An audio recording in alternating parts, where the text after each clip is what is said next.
Alright guys, welcome back to the channel. If you're new here, I'm Noah and this is Custom RC Mods, where we talk about all things RC from cars, planes, to FPV and beyond. So if you're interested in any of that, please consider subscribing and sticking around for these videos. In today's episode, I've got a foam board plane project. Another one. I've built quite a few, as you can see right here, and I'm coming off my FT Explorer video, which I just went ahead and posted a little bit earlier this evening. It's time to go ahead and build the FT Bronco. And that's of course why it's important to mention the FT Explorer, because the Bronco is a heavily modified version of that Explorer. It has two twin booms, usually used for differential thrust in twin engines, but mine's actually a very special use case here, and I'm going to go ahead and get into that in a second. This plane is going to be interesting. It's something that's going to be a little bit larger. Obviously the two twin booms make it a little bit wider, especially in the back, so it's going to be interesting to transport as well as also to store for long periods of time as well. So again, I have a lot of unknowns on this build. I've never built it before personally, so we're going to be uncovering a lot of information about this plane that I'll be definitely passing on to you guys later in this video. So let's go ahead and touch on that interesting motor configuration as we begin to talk about the electronics for this build. Now, I know this setup all too well. It's the A2212 1000 kV motor and a 30 amp ESC. This combo can be had on Amazon for like 15 bucks or so, and it overall is the lowest price combo that I recommend for beginners, usually pairing it with something like the FT Scout or FT Simple Cub. And these are decent, obviously the bottom of the barrel for quality, but you know, overall they get the job done. Obviously, just one of these motors is not going to suffice for this airplane. This is much larger, much heavier, things like that. So I went ahead and picked up not two, but three of these motors in total for a tri-motor setup on this plane. My original thought process was, hey, I could either go with two larger motors or I could go with three of these slightly smaller motors and see how it goes all together. So again, just being a little bit unique, I decided to go for the tri-motor setup. I've got this one, of course, and then two more that are still in the boxes just like that. So, this is going to be interesting. I know that people have done this before in the past. I've seen it on YouTube and on the flight test forums. So I'm not really going to be using their designs for inspiration. I'm going to go ahead and try it on my own, and I'll let you guys know what I come up with. But if I find the links to those YouTube videos, I'll go ahead and cite them down in the description below if you guys want a little bit more research to do on this tri-motor FT Bronco setup. So, let's go ahead and talk about my receiver here. This is a Radiomaster R88, and of course it's meant to pair up with my Radiomaster TX16S that I love. I don't have a conclusion on these receivers quite yet. I put them in two planes and had so-so success. I haven't really range tested them or tested for latency, anything like that. So I'm going to put one in this plane, but I'm not totally sure if this is a good buy for you. They're inexpensive, so at the very least, I mean, I guess I'm just getting a $10 receiver that's halfway decent. So let's go ahead and move on to the final part of my electronics here, which is my servos. I'm going to need a whole host of extensions. Again, it's a very large plane, so I'm going to have to plan that around the different tail setup that I decide for this. But I've got three 9-gram servos right here, and I'm pretty sure that I'm going to stay away from the A-tail. I'm going to probably either do the T-tail or just the regular traditional style tail. But again, I'm not totally sure, so I'm not going to make a statement on that quite yet. You'll see that after the time lapse when we do a build wrap-up video here on the bench. Finally, I've got my last little supplies I need. I've got my control horns here in this bag. Of course, I also have my push rod that's going to be very necessary. And finally, of course, my linkage stoppers, which is going to make it so much easier to adjust my surfaces as I need to. So that's going to wrap it up. Of course, 32 sheets are the extent of the tiled plans for this. It's really not too bad of a build. It's definitely going to take some time. It's not a small airplane, but I'm really excited to go ahead and dig into this build. So without further ado, of course, let's go ahead and head up to the time lapse and we'll get this build underway.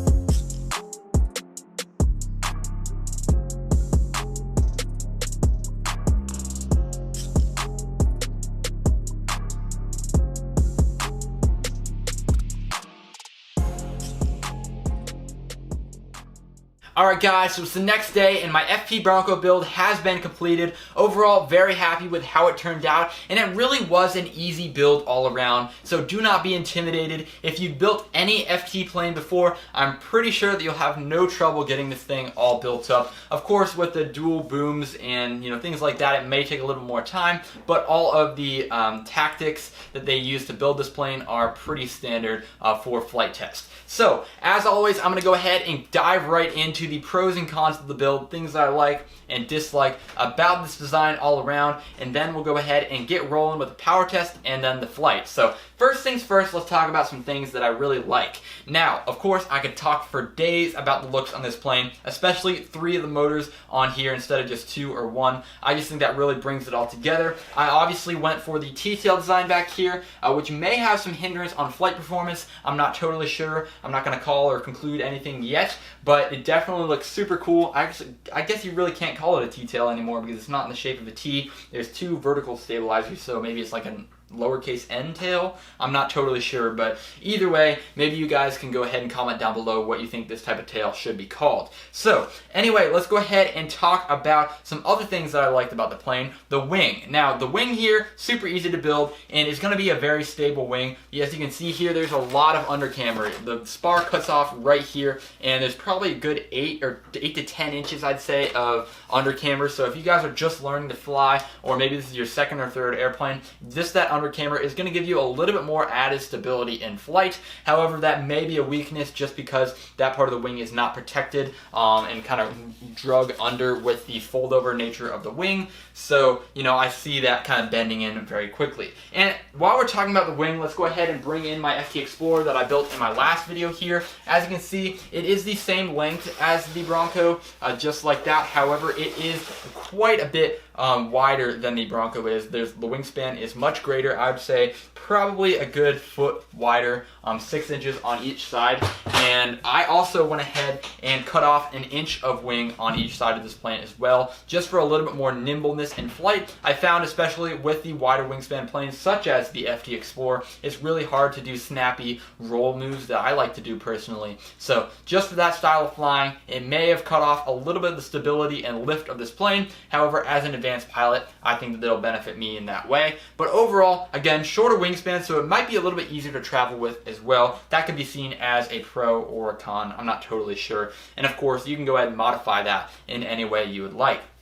So let's go ahead and move on to some things that I don't like so much about this airplane. And just, by nature, a lot of these dual engine planes have a very, very small amount of space in the wing here to feed wires through. So not only are you feeding your power leads, you've got your servo connectors for your ailerons and your power, your motors there as well. And then on this plane, I've also got my elevator that's going back through one of the booms into the receiver in the center. And yeah, it's definitely a lot of work to get everything fished through there. It's a lot. There's going to be a little bit of R&D on your part and a little bit of creativity. So overall, it's not that big of a deal. It's kind of the nature of the beast, but that's definitely one thing that I think could have been done a little bit better. I also would have liked to see a little bit more stability and kind of reinforcement for these vertical stabilizers. They're solid now, but after a few hits, I just really fear that they're going to be a little bit more wobbly, and that could be more of an issue just like that. So again, not totally sure. I can't really draw conclusions on how this plane is going to hold up to crashes, but that seems like a weak spot all around. So that's pretty much it. Again, it's a very good airplane in my opinion, just looking at it after I built it, and I don't really have too much to say other than that. So as you can see here, another thing I want to point out, of course, is that I'm running my old Explorer nose right now. This one is the old beat up one that was off not that Explorer, but the one before it, and I used that on the Maiden of the Explorer before I swapped out the nose once I got confident flying it.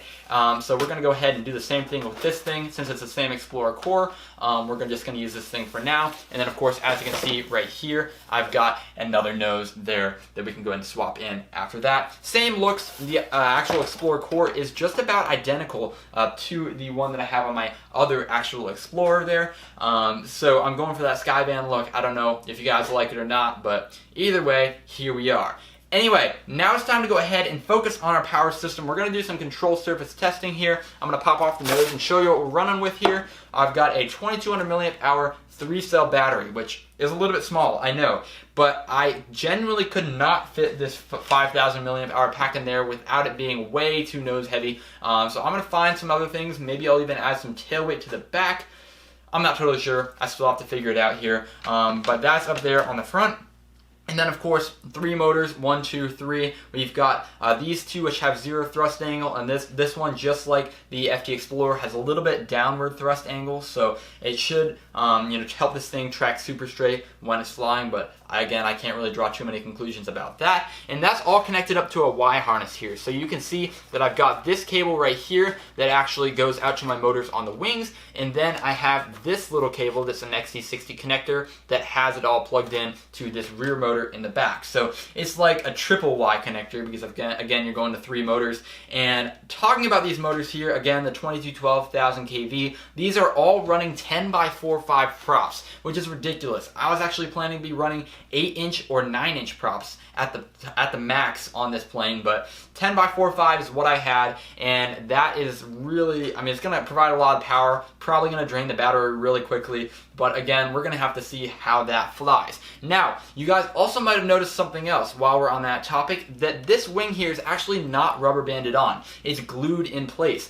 And the reason I did that was because since I have such small prop clearance on this airplane, if the fuselage were to shift when I was flying, whether that be just by a hard landing or anything like that, then my props would chew into the fuselage and my rear prop would chew into the tail booms. It would be a bad situation. So that's why I went ahead and glued on the Explorer core onto these wings here as well. So I'm done babbling about this plane, about the design, about my design choices, things like that. It's time to go ahead and get this thing ready to fly here. I'm going to do some control surface testing here, and because I'm running such large props, these will not spin unless I have the plane elevated. So I've got this little 4x4 that I'm going to go ahead and set the plane on just like this, and we'll go ahead and run up the motors. I'll show you guys what I'm running on my transmitter, all the different settings that I have on board.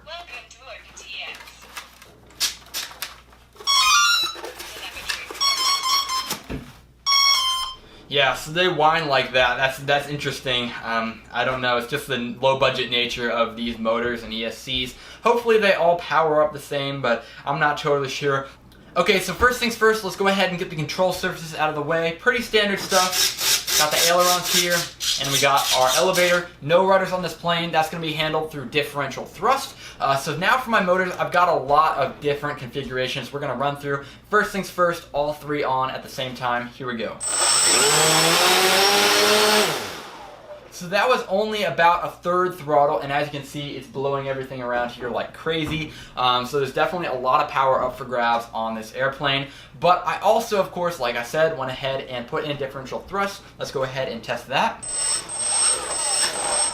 Just like that. I'm not going to obviously rev anything up, but that is working, and that's on this switch right here, so I can turn that off for flight if I really need to, and I can use it maybe for taxiing on the ground if I add landing gear in the future. And then, of course, as this plane is designed to either be run as a twin tractor setup or a single pusher setup, I can go ahead and cut different motors to get different flying experiences with this plane. So you guys already saw me revving up all 3 motors at the same time, but if I flick this switch up to the center like this, I can go ahead and cut the back motor and only have 2 front motors going for ultimate efficiency. I mean, not ultimate efficiency, but some efficiency with still differential thrust capabilities like this. So you can see no back motor there. And then, of course, I can do the opposite of that if I want ultra efficiency, if my battery's kind of draining or if I'm just soaring up, having some fun with that. I can go ahead and pull the switch all the way up, and then I only have my back motor just like this. Just like that, and of course, that will be good, especially if I don't want to have any prop strikes for landing. I can go ahead and kill these in advance and just land it with this motor just like that. So again, a lot of cool things to test out. It should definitely shape the flying experience interestingly, and there's going to be a lot more to do up in the air. Speaking of getting this thing up in the air, it's time to go ahead and take this thing out for the maiden flight. Let's go ahead and do that now. Here we go.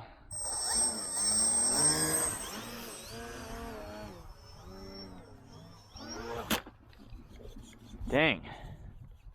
Well, let's try it again. Let's try it again.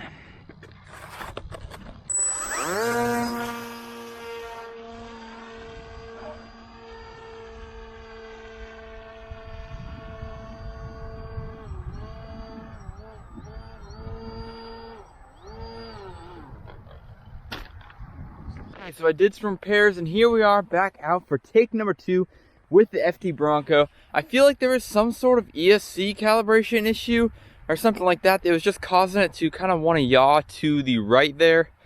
That was interesting. I went ahead and recalibrated my ESCs and I did a little bit of other reinforcements, things like that. There are definitely some wrinkles now, kind of unavoidable, a little bit frustrating, but you know, really what are you gonna do? My goal is to get this thing flying, so let's go ahead and try it again.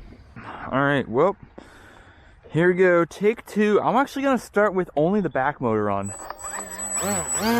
Just to start off with, because there may be some sort of yaw issue here. I'm also gonna have my differential thrust on just in case I need to go ahead and rescue it with that. That'll help there as well.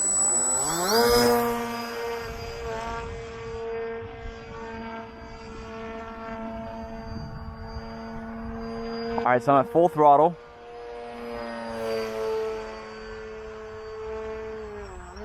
I'm gonna gain some altitude, shut off the motors, and then bring on my front 2.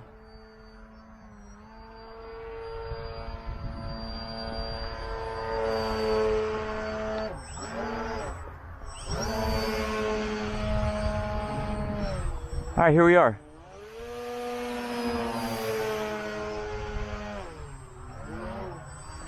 So all my motors went on at this time. Let's go ahead and do a pass. And it must have just been an ESC calibration issue because this thing's flying pretty good now. A little bit of negative G's there.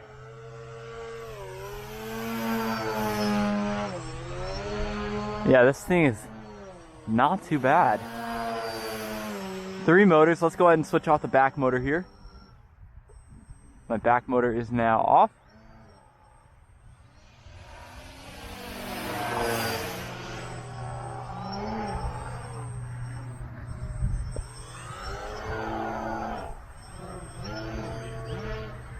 And that differential thrust is really helping. Really helping.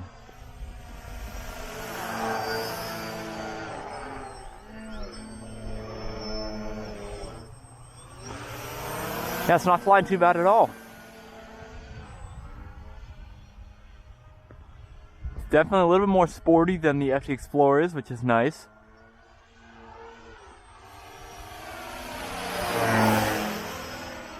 Now I'm gonna go ahead and flip on all motors again.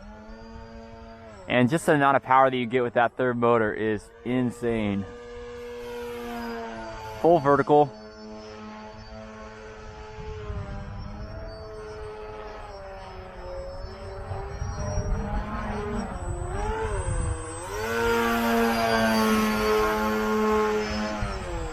So I kind of messed my wing up there, but other than that, most of the damage was taken by the nose, so I'm not in too bad a shape with this plane.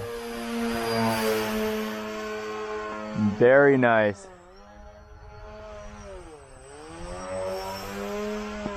I have no clue how long my flight times are going to be, but I'm expecting them not to be that great just because, of course, 3 motors spinning 10-inch props.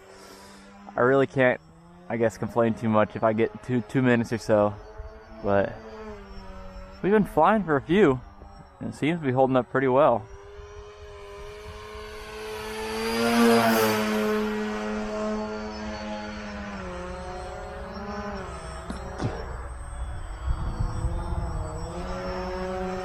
Still is ample elevator throw, even though, of course, that elevator is out of the prop wash.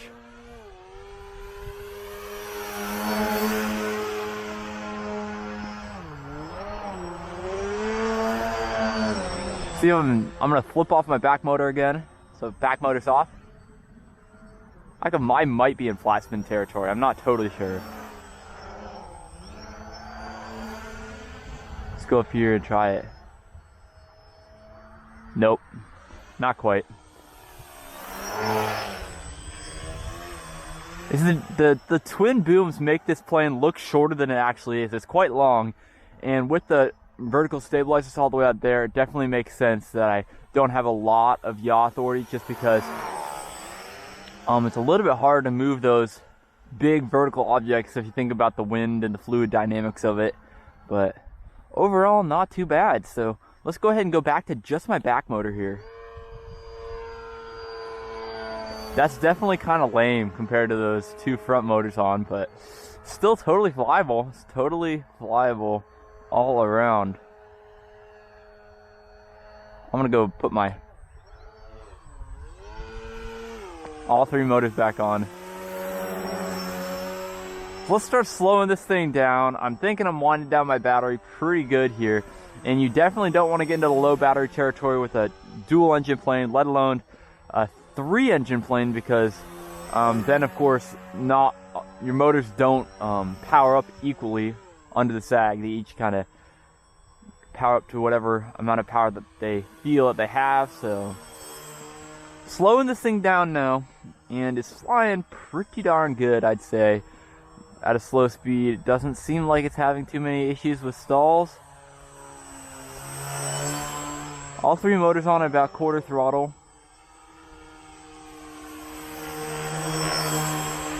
Not too bad, not too bad. And overall,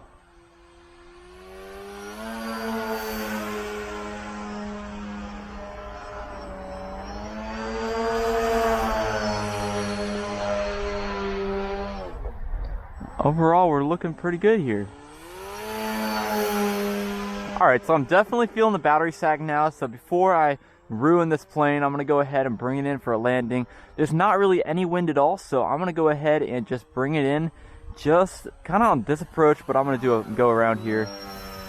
Yeah, definitely feeling it. Okay, switch it off my front 2 motors so I don't have any sag issues, and here we are, just like this.